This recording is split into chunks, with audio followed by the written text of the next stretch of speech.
Well, good afternoon to you from Jerusalem, the wife of the Lord, like I say always. So we are here in this pleasant city and with a very special guest and friend, Matty Zwaig, who is a diplomat, an Israeli diplomat, and an international analyst. And it's a, it's a pleasure, it's an honor. Thank you very much, Tanya. Thank you very much, Bill, for having me. And I think it's an honor for me to be part of your incredible project. I've seen many things online and in many places. And okay. And this place, this atmosphere, I think fulfill our wishes. Well, what a blessing to be with you, and I marvel at your level of experience in so many different areas, and especially areas that are so important to us as Christians today. Then we look at the Middle East, we look at the area that you're so familiar with, Russia, Belarus, and what's taking place in that area of the world. Could you give us some insight in what's your perspective right now? Because we hear so many different stories in America about the Ukraine, about Russia, about the situation on the ground. I think things are developing all the time, but there are some things that they always are always the same, and this is that maybe the West doesn't understand exactly how is the mentality in those countries, because they have a way of viewing the West, and they get angry when the West doesn't understand them.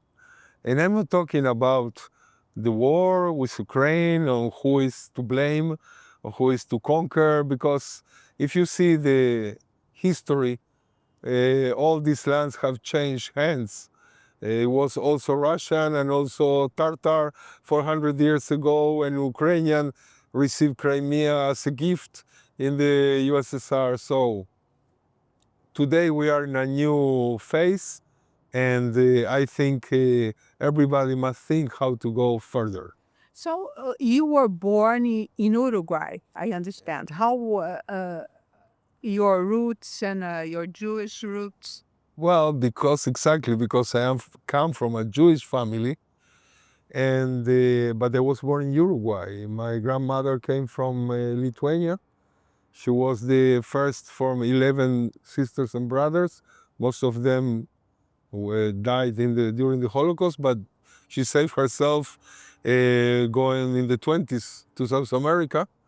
And then here I am. I mean, second generation of Uruguayans that decided to come 41 years ago to Israel as to feel part of the Jewish life here and the state of Israel. Somebody asked me from Revelation TV about what's going on now in Argentina.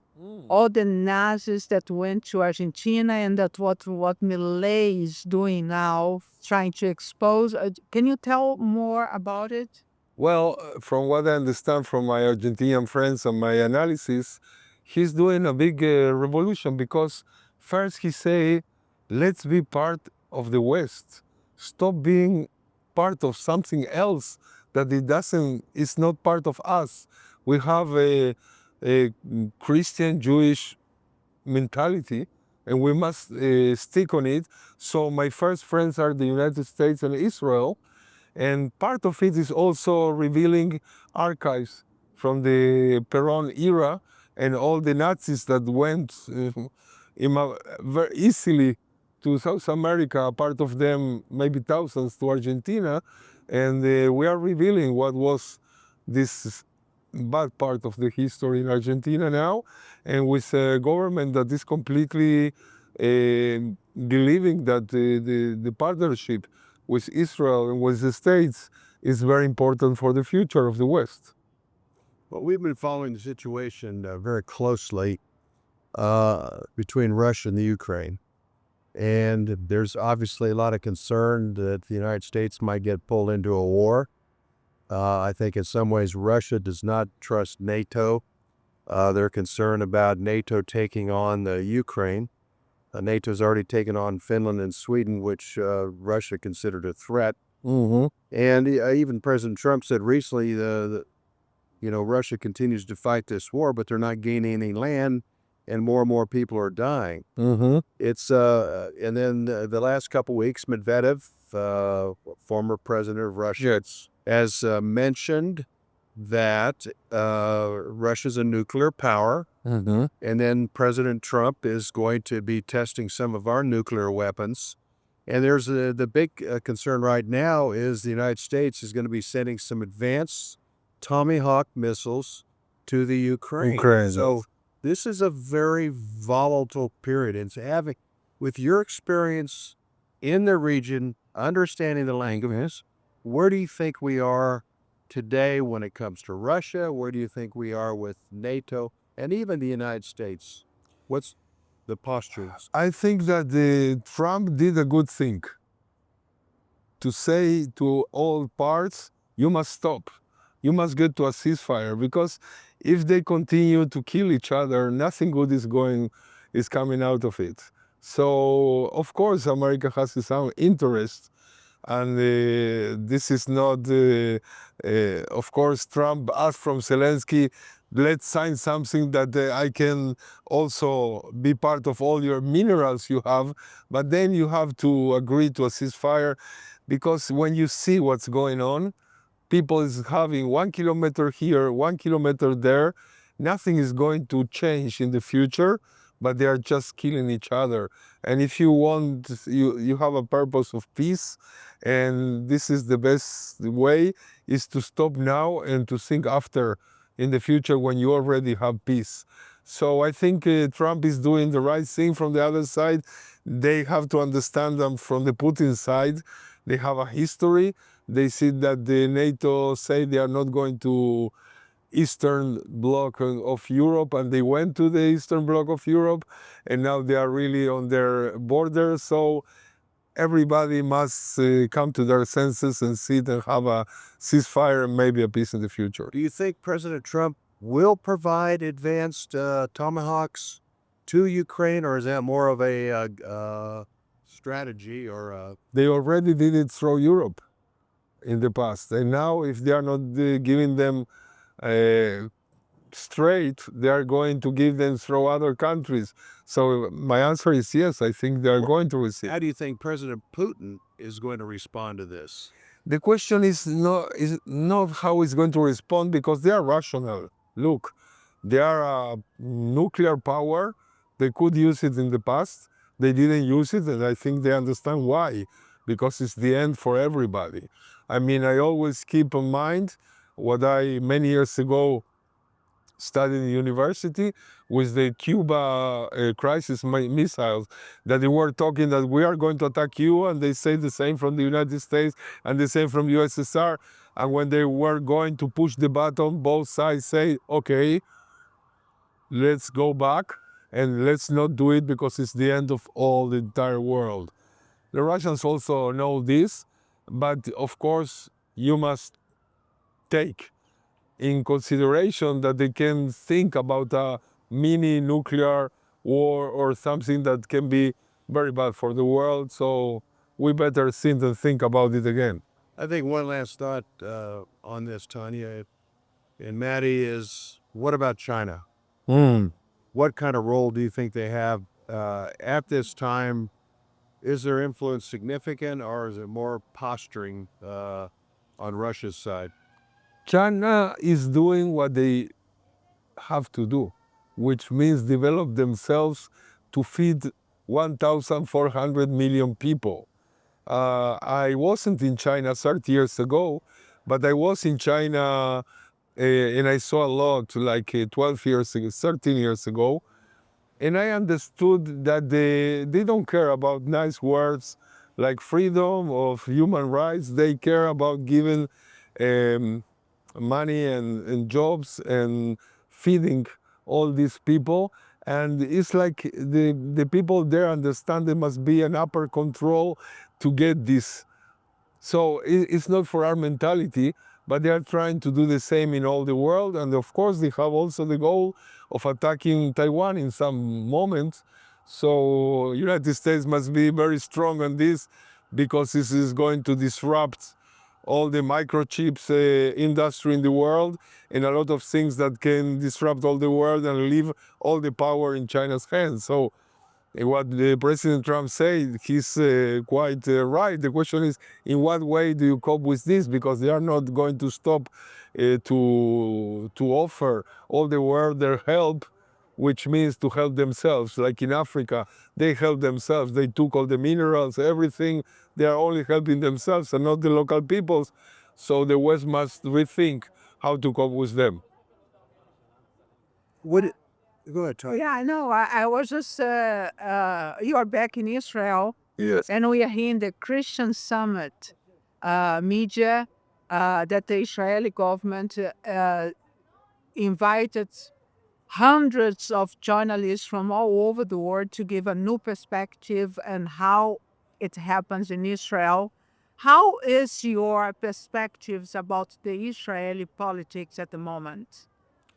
Well, first of all, it's very, very important that they're doing this Christian summit because Israel, for all kind of reasons, and not only for the last 2 years, don't have so many friends in the world. They have a lot, but not enough. And I think what I was talking before about what Millet say, that the Christian Jewish civilization is the base of the West, is something that must be continued and having more and more cooperation. And that's why you are here, and that's why I think everybody must come and see the reality here. Because the reality here, even if there are some people in the world that don't like the actual government, is that you cannot delegitimate the state of Israel. It doesn't matter what kind of government you have, more left wing or right wing or right, or it doesn't matter. Israel is forever. Israel must be protected. I think that every Israeli, left or right, thinks that we are in a sacred land. And we must cooperate, Christians and Jewish, to do it better and to have a better world. This is the only way. Yeah, but when you look at Israel today, politically and spiritually, what do you see? Well, spiritually, of course, it depends of the kind of people you are talking about. Because if you are an ultra-Orthodox, you never thought about something else. You were born into it, that's why you are going to the... Diplomat. Yes. Yeah, you've been, yeah.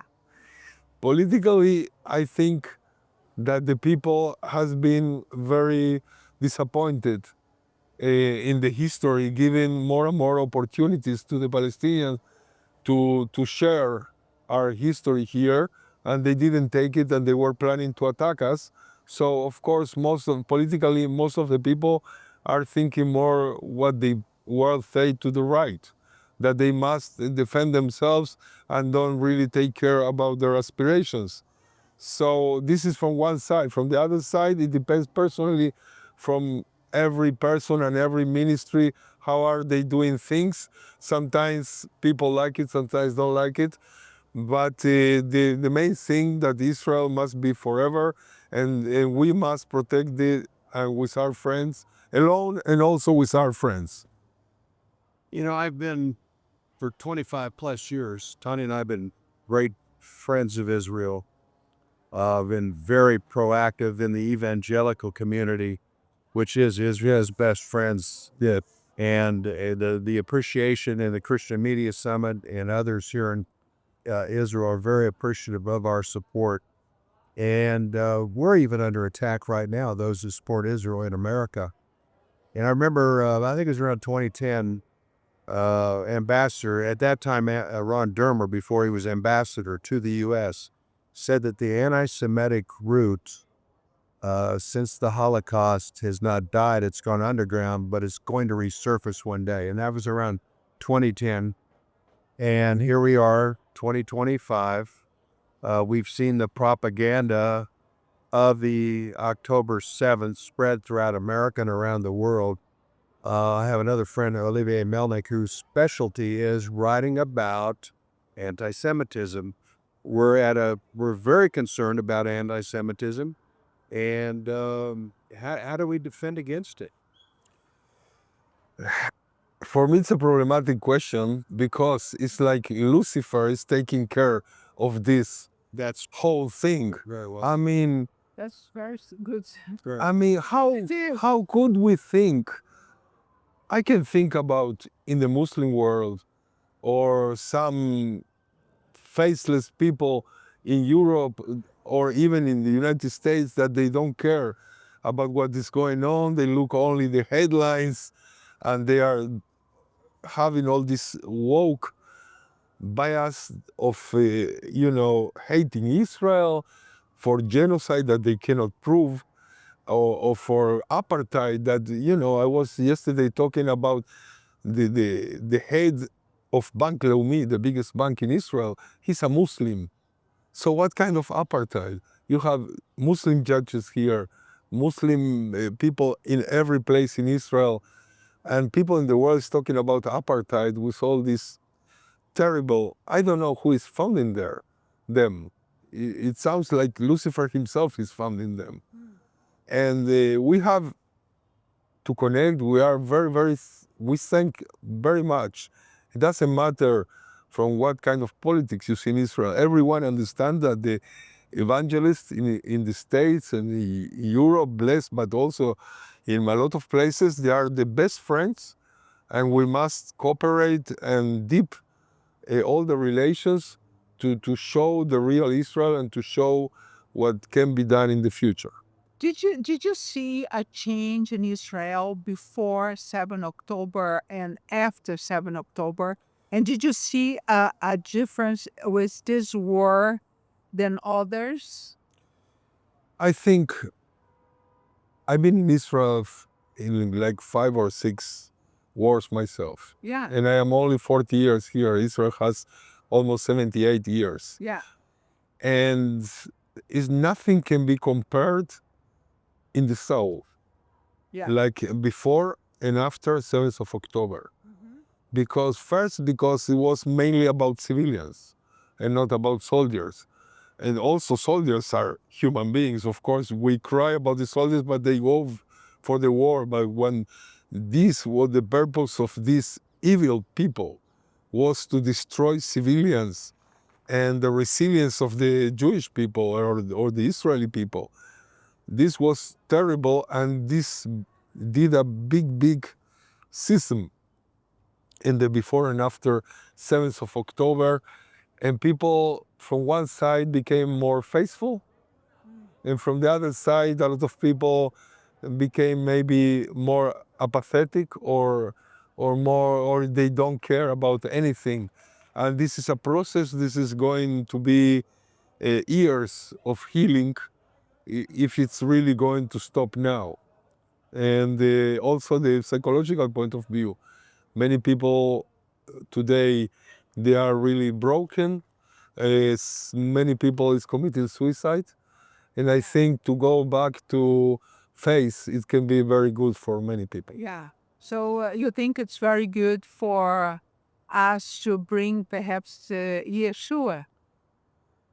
I think Yeshua is a big part of all the heritage, and the people must look to everything that is going to make them feel better. And of course, if you believe in Yeshua, truly, they can bring you also healing for your soul.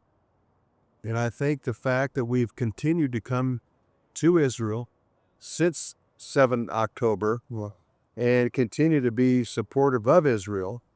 We've been done. I've been stopped by many Jewish people thanking us for being here and showing the support to Israel at a time such as this. And I think that you just really feel, and for the people that have lost family, whether it was on 7 October or the soldiers that fought bravely in Gaza trying to get the hostages out.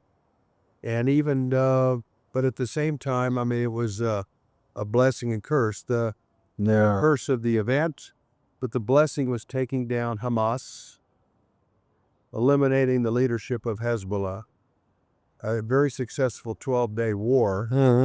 So in many ways, this was God's incremental supernatural way, No doubt. because that was concern. There was such a concern about the 150,000 rockets coming in from Hezbollah and the 15,000 missiles they had. They've been taken out. Hamas leadership has been taken out. Iran was hit that was an unbelievable 12-day war. They'll be studying it at all our military colleges. At West Point, Naval Academy, Air Force Academy. It was remarkable. So where do you think things are right now politically and militarily from this point forward as a resident of Israel with a great heart and understanding of the diplomatic, prophetic, as well as the military background? It's like we didn't finish the work. Yeah. This is the feeling. From the other side, I cannot stop thinking about all these families of the people that they were from the hostages, and they wanted the loved people back. And the big question is going to be soon, because now they went down to, I don't know, 4 or 5 bodies that they didn't return. So Israel in this moment has a big advantage. As you say, we have weakened the Hezbollah, Syria, of course, and Iran war and everything, and even this annoying fly that is called the Houthis in Yemen. But in Gaza, there are still things going on. And if Israel is going to behave, despite all the pressures from the world, like they behave in South Lebanon, that every little thing they are doing, we are answering. We are making them pay for not fulfilling the agreements. So now we are in a position that most of the hostages came back, and we can do the same in Gaza. And I know there are a lot of big political pressures. I know that it's not easy also for the US government to say, look, I did an agreement, I want it to continue, but we must balance always Israel's security and to know if we can stand this or we are going to do something about it. What do you think about the 20-point agreements about Gaza? We talk about Gaza, so what are your thoughts about it? Do you think that if now is going to be a multinational alliance that come to be in the middle of Gaza, I mean, in the best of cases, they are going to be like UNIFIL. I mean, they are going to be observers getting money and looking what is going on. And from the other side, if these countries are called countries like Turkey, Qatar, Indonesia, who are they going to defend, Israel or Hamas?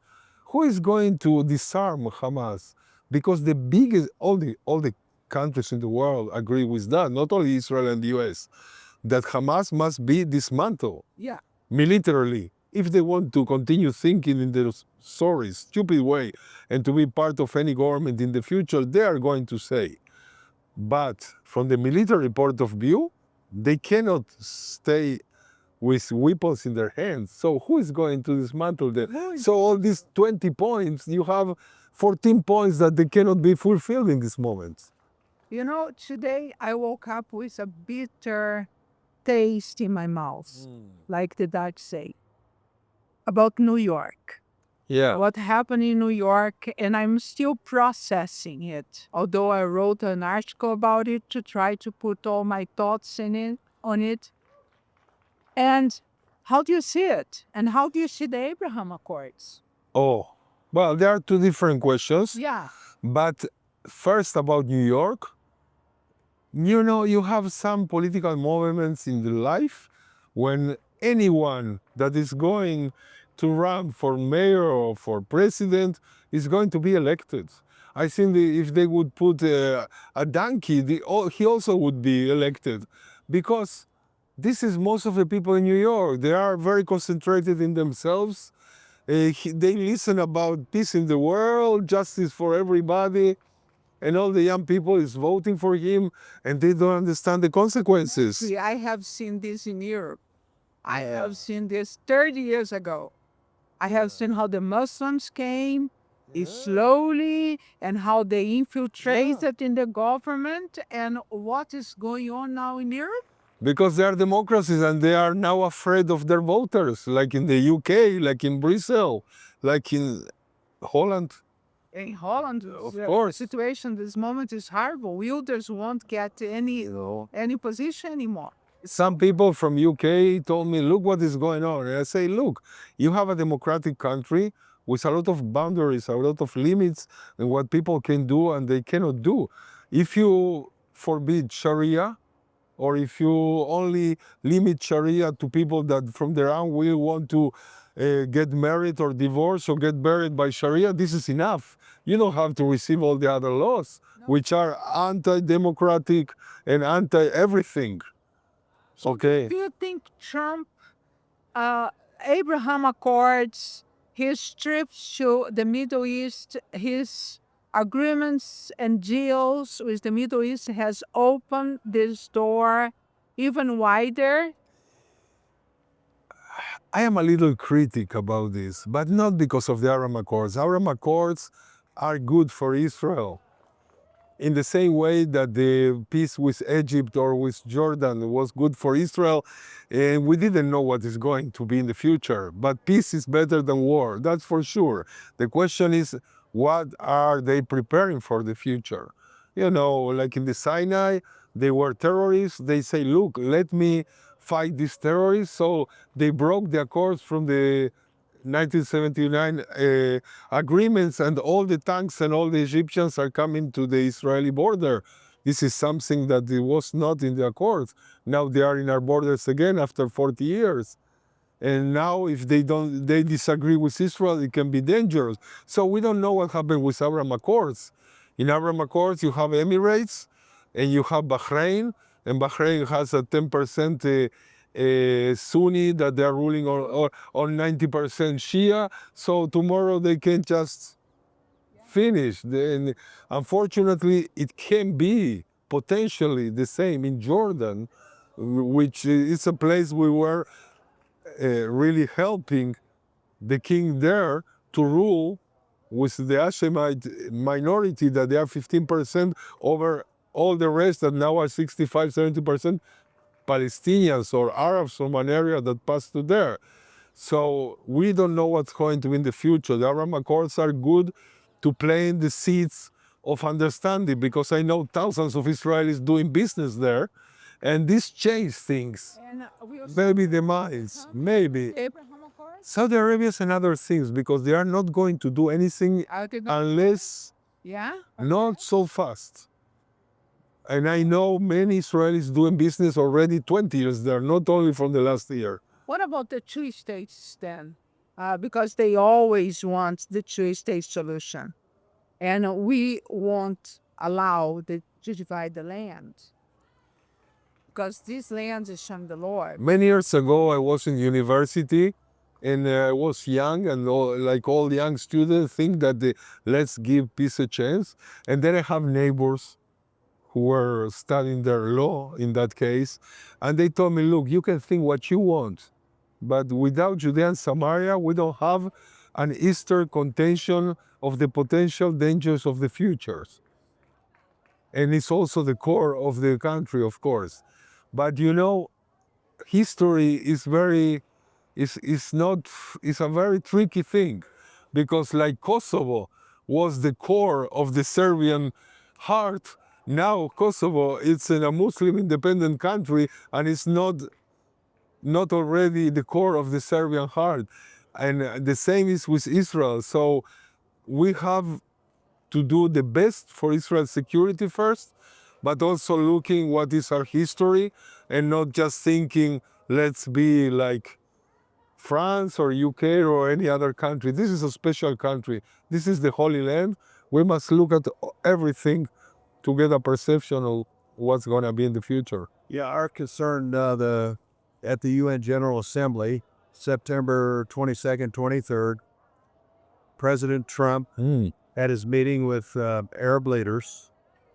Yes. Right after that, on the 24th, he had a meeting with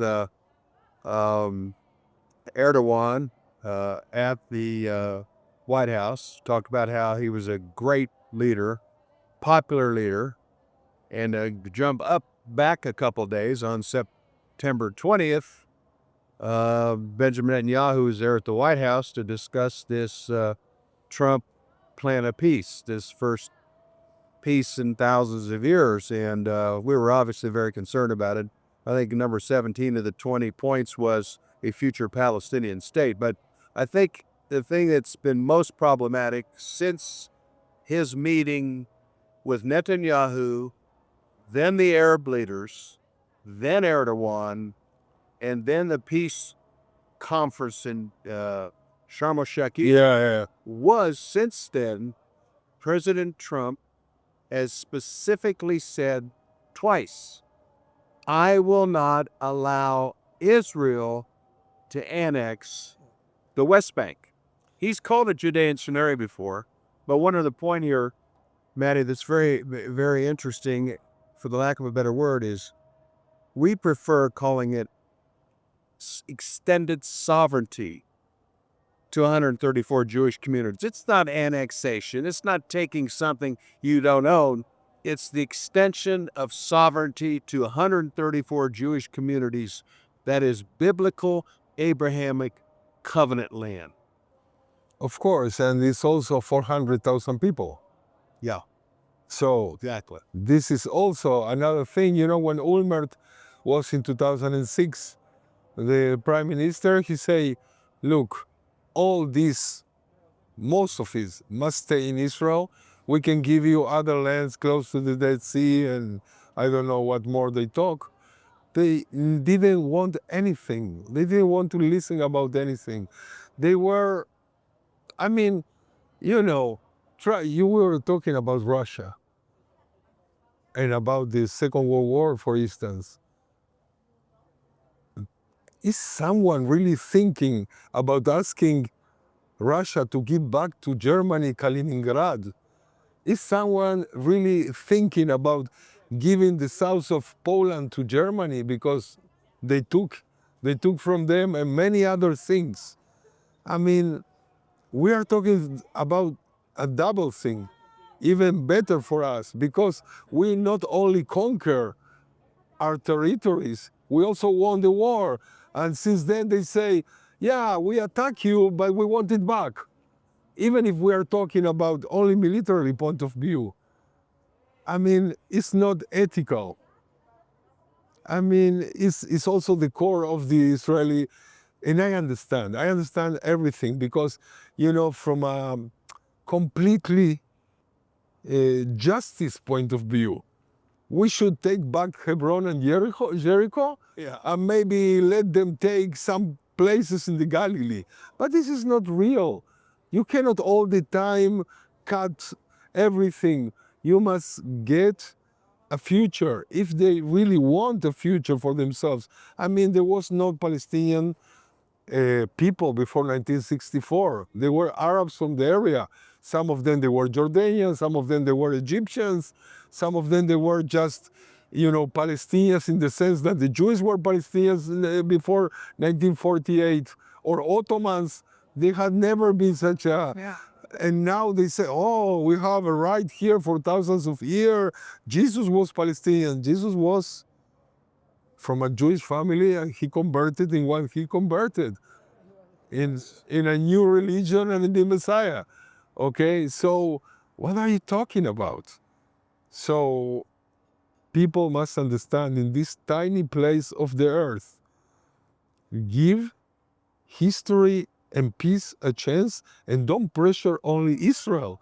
This is impossible. So it's good that we have good friends that believe in Israel, and we cooperate, and we will continue cooperating until the Messiah is coming.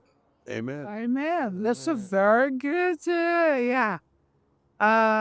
Any final word for our viewers?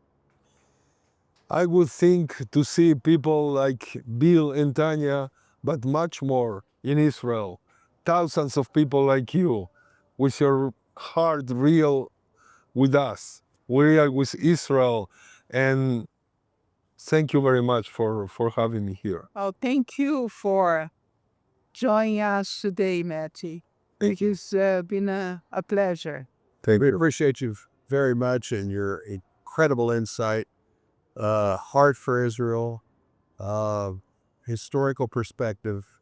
Yeah, it's very important. And thank you for the encouragement. And that's what Tanya and I are doing, encouraging more Christians, evangelicals, to come to Israel, Yeah, to take a stand, not only here in Israel, but in Europe, all over the world. Yeah, in the United States, and around the world. And that's part of our Christian Media Summit is Yes. informing people so they know more and can be more effective back in their homeland, talking about the biblical significance of the time we're living in, and also the importance of standing with the Jewish people and their biblical right to Judea, Samaria, and the covenant land spoken of in Abraham. Amen. From Abraham in Genesis 15 to 18. So, amen. Oh, God bless you. Don't forget, subscribe and share and ring the bell. God bless you from the holy city of Jerusalem.